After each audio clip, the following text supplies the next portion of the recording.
Hi guys, it's me Ella, Pilipinas sa Japan. Nagustong pumuti, pero lagong gihapon. For this video guys, kay gimbitar man ta. Maulaw man ta mo balibad, hala, rispitaran. Wow!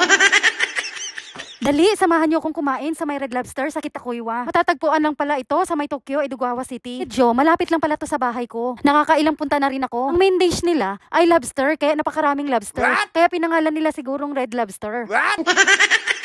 Bitaw, napakaganda ng ambience ng restaurant na to. Lalo na pagkasama mo yung pamilya mo, kaibigan o katrabaho. Malawak pala ang restaurant, kaya pwedeng maramihan. Kaupo ko, tumingin agad ako sa menu. Ang dami nilang mga pagkain, ang dami mong mapagpipilian. Medyo pricey man ang pagkain nila, pero quality. Di lang pala seafoods ang siniserve nila. Halos lahat, mapasalad, beef, chicken, crabs, pizza, name it. Halos, andito na lahat, kaya magsasawa ka talaga. Mapapa-thank you Lord na lang talaga ako at sana libre sa akin. Kung wala ako sa Japan, hindi ko mararanasan to. Yan pala yung in-order namin na lobster. Fresh siya, buhay pa talaga. Small lang pala ang pinili namin. Medyo mahal man siya. At para maka-order din kami ng ibang pagkain. Dumating na pala yung in-order kong inumin. Pangalan pala niyan, Classic Mojito. 790 yen pala yan. Or 340 pesos. Not bad na, diba? Ang bilis ng order namin. Tong restaurant pala, kadalasan ay busy sila. Kaya mas maganda, magpa-reserve kayo at tumawag. Doon na, pag marami kayo at mag-celebrate kayo ng party. Masarap kumain dito pag marami kayo. Yan pala ang unang in-order namin, ang buffalo chicken na may barbecue sauce. 12 pesos. Kahalaga, 1,590 yen. Or 622 pesos. Lus nang kumakain ito, mapahapon man o Pilipino, magugustuhan ang lasa. Masarap siya. Kung i-rate ko siya, 1 to 10, siguro i-rate ko siya ng 8.9.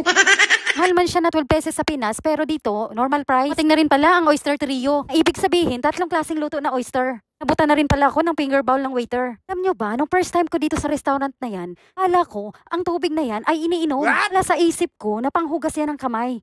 Yan, respetaran na natin ang oyster. Ang laki niya. Ang iba sa kinukuha ng mama ko dati sa tabing dagat.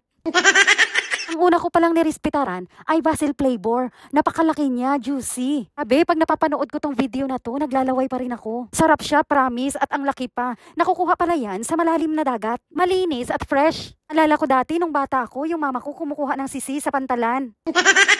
Yan, sinimot ko talaga kasi napakasarap. Daw pag naalala ko yung nanay ko na kumukuha ng mga sisi sa pantalan na dumidikit sa mga bahay-bahay. Rabi Jed, huwag kauna mo sa una.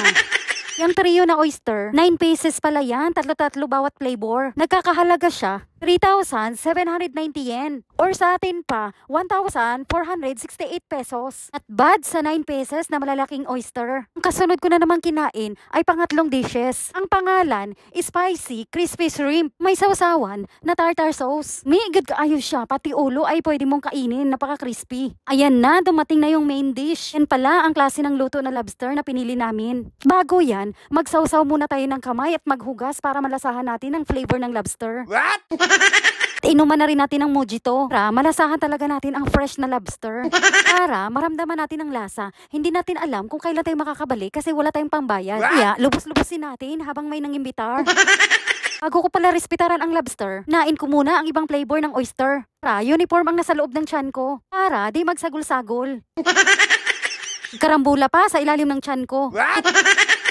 Ang halawa palang oyster na kinain ko ay steam. Sauce niya kung sa atin pa, suka at saka toyo. Asim siya kaya bagay talaga sa steam. Pakasarap niya kaya kung i-rate ko siya sa 1 to 10 ay 9. Yeah, ang saya na naman ni Inday. Napatitig na sa lobster kaya respetaran na natin. Kasing pinaluto pala namin ay spicy. Nagkakahalaga pala yan ng kulang-kulang isang lapad or sa peso 3,800 mahigit. Not bad sa magbayad, diba? What? Oh no! Bitaw, uy, lami, dyan kaayo siya. Napaka-fresh niya, kaya manamis-namis. Dito ko lang pala sa Japan nakakain ang iba't ibang masasarap na pagkain. Kaya nagpapasalamat talaga ako. Napaka-thankful ko na andito ako sa Japan. Kung ano mang nararanasan ko ngayon, ay pinaghihirapan ko rin. Di rin siya matawag na swerte. Ayan, respetaran na naman natin ang isang flavor ng oyster. Yan pala ay cheese flavor na may halong tuyom kung tawagin sa atin. Si or chin. Sinsyahan nyo na pala, nagkabulol-bulol ako guys. Ang hirap palang mag-voice over. Oh no! Grabe, busog jud kaayo ko. Og diri ra day ta kutob. Pag nagustuhan niyo ang video ko, please like, share and follow. Thank you for watching guys. See you to my next vlog. Bye.